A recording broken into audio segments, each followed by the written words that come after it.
Hello everyone, আজকে আপনাদের জন্য আবারও নিয়ে এসেছি একটি নতুন ডায়াগ্রাম। এর মাধ্যমে আপনারা জানতে পারবেন কিভাবে how to make single phase pump motor start push switch wiring diagram তৈরি করা হয়। চলুন দেখে নিই কিভাবে তৈরি করা হয়।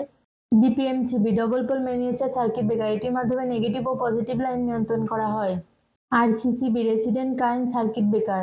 কন্ট্যাক্টর, এটি হলো ইলেকট্রোম্যাগনেটিক চালিত সুইচ। এনো সুইচ। ফ্লোমিটার।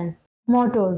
এর পজিটিভ লাইন ডিপিএমসিবিতে কানেকশন দেওয়া হলো, নেগেটিভ লাইন ডিপিএমসিবিতে কানেকশন দেওয়া হলো, নেগেটিভ লাইন ডিপিএমসিবি থেকে আরসিসিবিতে কানেকশন দেওয়া হলো, পজিটিভ লাইন ডিপিএমসিবি থেকে আরসিসিবিতে কানেকশন দেওয়া হলো, পজিটিভ লাইন আরসিসিবি থেকে কন্ট্যাক্টরে কানেকশন দেওয়া হলো, পজিটিভ লাইন কন্ট্যাক্টরে কানেকশন দেওয়া হলো, নেগেটিভ লাইন কন্ট্যাক্টরে কানেকশন দেওয়া হলো, আউটপুট লাইন কন্ট্যাক্টর থেকে এনো সুইচে কানেকশন দেওয়া হলো, লাইন ফ্লোমিটারে কানেকশন দেওয়া হলো, আউটপুট লাইন এনো সুইচ থেকে নেগেটিভ লাইনের সঙ্গে কানেকশন দেওয়া হলো, পজিটিভ ও নেগেটিভ লাইন কন্ট্যাক্টর থেকে মোটরে কানেকশন দেওয়া হলো, আউটপুট লাইন ফ্লোমিটারে কানেকশন দেওয়া হলো।